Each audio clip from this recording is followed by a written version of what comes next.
ជំរាបសួរនៅសួស្តីអ្នកទាំងអស់គ្នាថ្ងៃនេះដែរនាំមកប្រាប់អ្នកទាំងអស់គ្នាអំពីការ boost share នៅក្នុងវីដេអូ TikTok របស់អ្នកទាំងអស់គ្នាដោយជាដំបូងអ្នកទាំងអស់គ្នាគាត់ log in ចូល website ឬក៏ sign up ចូល website JSM មកហើយអ្នកទាំងអស់គ្នាអាចមើលទៅលើខាងលើនេះដែលអ្នកទាំងអស់គ្នាចង់បានជាប្រភេទសេវាកម្មទៅលើប្រព័ន្ធ social មួយណាចង់បានជាក្នុង Facebook ឬក៏ TikTok ដែលខ្ញុំចង់បាននៅក្នុង TikTok ចឹងខ្ញុំត្រូវចុចទៅលើពាក្យ TikTok ហើយចូលទៅមើលពាក្យ category នេះដែលយើងហៅពាក្យថា TikTok share ដែលក្នុងនោះវាមានតែ share sell and pk bottle ហ្នឹងទេអញ្ចឹងខ្ញុំត្រូវយកអាហ្នឹងហើយត្រូវចុច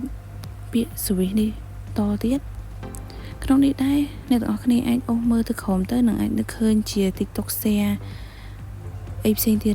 ហើយអ្នកទាំងអស់គ្នាអាចអូសមើលក្រោមទៅនឹងឃើញជា TikTok share វាមានជាតាមប្រភេទហ្នឹងទៀតហើយការចំណាយរបស់វាហ្នឹងក៏ខុសៗគ្នាដែរដោយខ្ញុំសូមយកលេខកុំ185នេះនៅពេលដែលយកលេខកូដកន្លែងសេវាកម្មជា switch ហ្នឹងហើយខ្ញុំត្រូវមក copy link មកផាស link នៅក្នុង cloud ពាក្យថា link ហ្នឹងដោយជាដំបូងខ្ញុំត្រូវទៅ copy link ក្នុងវីដេអូរបស់ខ្ញុំសិនដោយអ្នកទាំងអស់គ្នាឃើញហើយនៅក្នុងនេះគឺ share វីដេអូ TikTok ហ្នឹងគឺវាមានតែមួយឯងអញ្ចឹងនៅពេលដែលខ្ញុំចង់វាបានច្រើនទេខ្ញុំត្រូវចុចកន្លែងហ្នឹងសិនដើម្បីមក copy link នេះ